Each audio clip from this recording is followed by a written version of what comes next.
Bonjour à tous et bienvenue pour ce nouveau JTech, le piratage du siècle, l'un des PC portables les plus fins du monde. Le JTech, c'est le meilleur de l'actualité high-tech de la semaine sur 01net TV. Au sommaire cette semaine, Yahoo bat son propre record de piratage, 1 milliard de comptes hackés cette fois. On décrypte ça sur le plateau du 01 Live. L'Acer Swift 7 a suscité énormément d'attentes, il est passé entre les mains du labo 01net, vous verrez le verdict. Des jeux indépendants, on n'en parle pas assez, il y a pourtant des perles. On en parle dans 100% Gaming. On parlera French Tech également, nous avons eu le plaisir de recevoir son patron, David Monteau. Le Dolby Atmos, c'est le nouveau format sonore qui fait son apparition un peu partout. Pépé Garcia vous expliquera tout. Le JTech, chaque semaine, c'est le best-of des vidéos de la semaine sur 01net TV.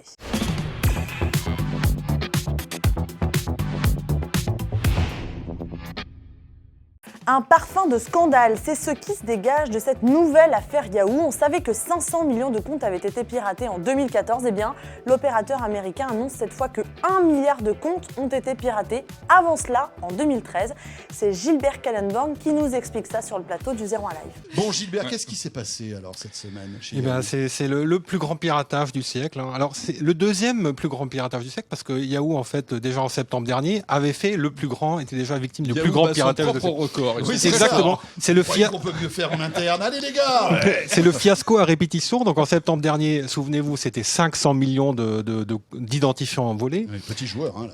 Voilà, c'était petit joueur. Et maintenant 1 milliard. Alors c'est pas exactement le même piratage apparemment. Donc c'est parce qu'il y en a un, c'était donc celui de septembre dernier. En fait, c'était un piratage fin 2014. Ouais.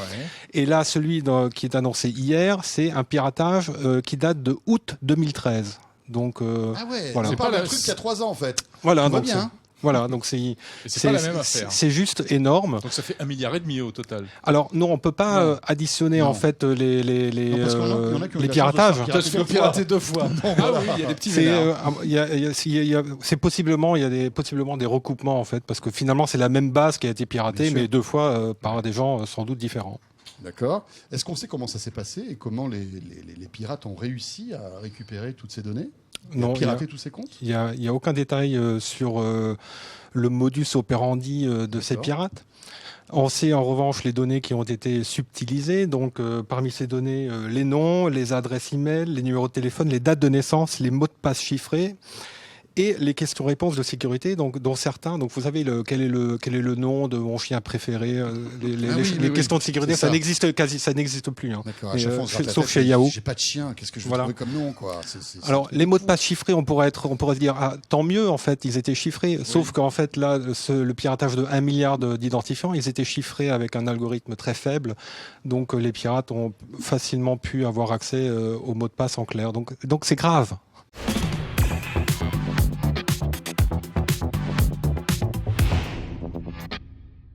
0,98 cm, c'est l'épaisseur du nouvel Acer Swift 7, le PC portable le plus fin de sa catégorie, le tout pour moins de 1 000 €.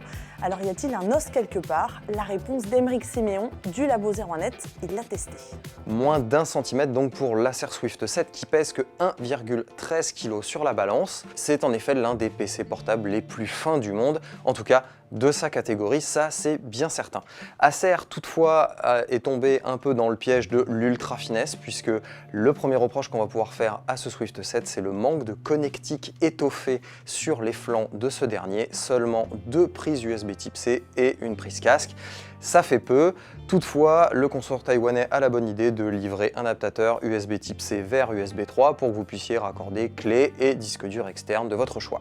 Fin et joli, eh bien oui, l'Acer Swift est aussi esthétiquement parlant une petite réussite. Alors Acer, plutôt que de prendre des couleurs noires et argentées, a cette fois opté pour le noir et le or champagne.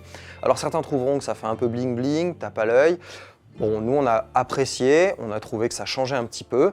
Toutefois, le seul reproche esthétique qu'on va pouvoir faire à l'appareil, c'est que l'écran 13,3 pouces est cerné de gros bords noirs cachés derrière une vitre. Et ça, on aurait bien aimé que ce soit gommé pour, par exemple, avoir une dalle dite edge-to-edge, c'est-à-dire bord à bord, avec un bord très fin, ce qui aurait sublimé finalement l'appareil. Dans le monde de l'ultra-portabilité, il y a aujourd'hui quelques standards à avoir et Acer a décidé de faire l'impasse sur le clavier rétro-éclairé. Dommage, le Swift 7 n'a pas de touche qui s'illumine lorsqu'il fait un petit peu plus sombre dans la pièce ou qui pourrait permettre de travailler dans le noir.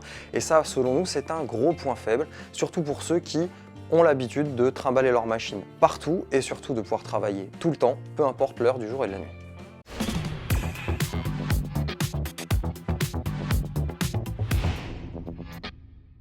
Le jeu vidéo, ce sont des blockbusters évidemment, on en parle assez souvent sur 01net TV, mais il y a aussi des indépendants, des éditeurs à moindre budget qui font pourtant des propositions artistiques très intéressantes. Il y a même des chefs-d'œuvre derrière ces indépendants. Éric Le Bourlou, rédacteur en chef de 01net.com, était sur le plateau de 100% Gaming, il nous en parle.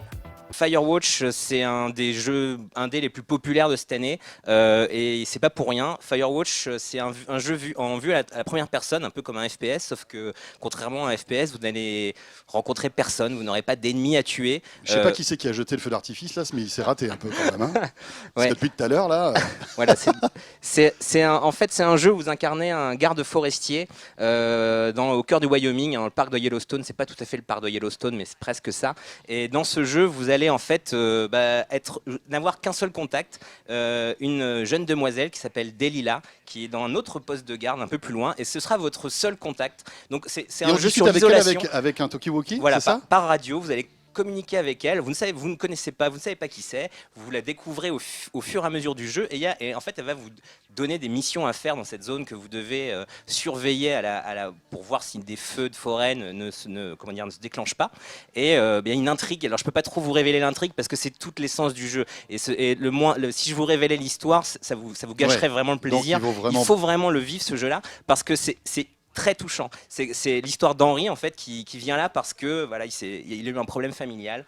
Il vient là pour s'isoler et c'est vraiment un jeu sur l'isolation. C'est le héros Henri, c'est donc lui qui a son talkie-walkie qui discute avec cette d'accord. Qui discute avec Delilah et vous allez commencer à connaître Delilah puis en même temps explorer toute cette zone qui est pas très très grande. Hein. C'est un jeu qu'on finit à peu près en 7-8 heures. Vous pouvez même le faire en une nuit si vous voulez. Ça se fait très bien en une nuit. Moi c'est ce que j'ai fait. Faut évidemment pas travailler le lendemain, mais c'est assez formidable. C'est une vraie belle histoire. Et il y a beaucoup d'émotions qui passent à travers Firewatch. Vraiment, c'est à essayer.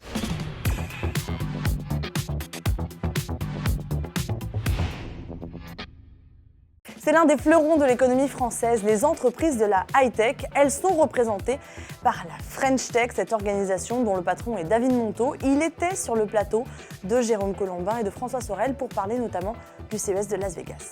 David Monteau, bonsoir. Bonsoir. Directeur de la mission French Tech, pour être précis. Absolument.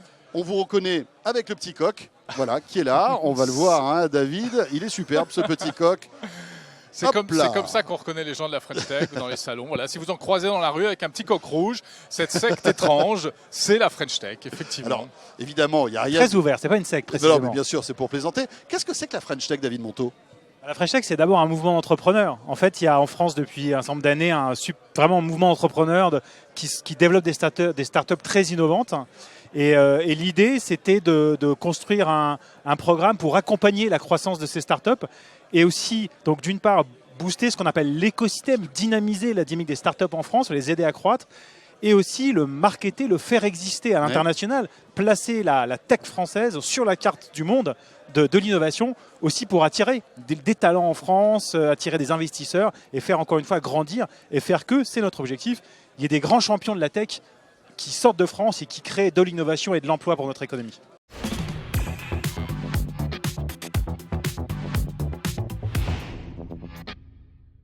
Il fait son apparition depuis quelques mois, à la fois au cinéma comme à la maison, un format de son qui, paraît-il, fait des exploits. C'est le Dolby Atmos et Pépé Garcia a mené l'enquête cette semaine dans Power. Comme c'est beau. Je rêve toujours d'aller au cinéma quand il n'y a personne, et là, en guise de personne, j'ai une personne. Salut Anaïs. Salut Pépé. Ça va? Oui, et toi? Je suis en pleine forme, je suis ravi d'être là. Alors moi, je suis venu ici parce que j'ai une question que tout le monde se pose.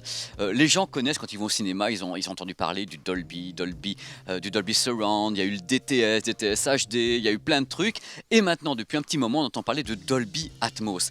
Alors moi, je me mets à la place de tous ces gens qui disent, mais c'est quoi le Dolby Atmos? Qu'est-ce que ça m'apporte de plus que tous ces formats que je t'ai précités? Alors la différence du Dolby Atmos par rapport à tout ce qu'on a pu avoir avant, c'est qu'en plus d'avoir du son autour de soi, on a aussi du son au-dessus de soi maintenant. Et donc du coup, on est complètement immergé dans l'expérience sonore, dans le film, dans la musique. Donc, ce que tu es en train de me dire, c'est qu'avant, on avait le son qui était seulement, entre guillemets, au sol, et là, il peut venir du plafond. Oui, tout à fait. Et c'est pour ça qu'il y a des enceintes ici au plafond, on est au pâté Vepler, et des enceintes au plafond, et sur les côtés, tu as plus d'enceintes, c'était une rangée d'enceintes sur les côtés. Voilà. Au préalable, dans un format 5.1 par exemple, on avait une rangée d'enceintes qui faisait le même type de son sur la gauche et une rangée d'enceintes qui faisait le même type de son sur la droite. Maintenant, chaque enceinte est individuellement commandée, adressée, ouais. voilà, et on peut avoir un son qui va circuler sur chacune des enceintes, qui fait vraiment un rond dans la salle. Un rond dans la salle. Alors c'est un rond dans la salle, et en plus c'est un rond qui permet au son de monter et descendre. Puisqu'il y en a au plafond, il y a un équilibre entre les enceintes. Parce que moi, tu m'as arrêté si je me trompe, on m'avait dit qu'on pouvait gérer 2 fois 64 objets. En fin de compte, ces objets de déplacement sonore, c'est cela ? Alors, oui, c'est ça, effectivement. Enfin, on peut avoir jusqu'à 64 enceintes dans une salle qui reproduisent des sons différents, donc qui vont être adressés individuellement. Évidemment, ça dépend de la taille de la salle. Si on a une toute petite salle, on ne va pas mettre 64 enceintes. Et si on a une grande salle, on va pouvoir les mettre. Donc, il faut un maillage de haut-parleurs suffisamment fin pour que le son ne saute pas d'une enceinte à une autre. Donc, Par contre, les objets sonores, c'est autre chose. Ça, c'est dans la bande-son du film. On a des sons qui sont mélangés ensemble. Et on peut avoir jusqu'à 128 objets sonores. Donc, tu peux matricer, entre guillemets, à l'intérieur de ton mixage Dolby Atmos qui est fait à Hollywood, je sais pas quoi, tu peux matricer jusqu'à 124 objets sonores différents, 128 objets sonores différents.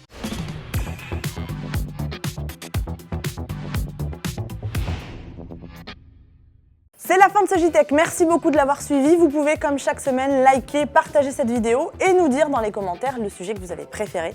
Quant à nous, on se retrouve très bientôt.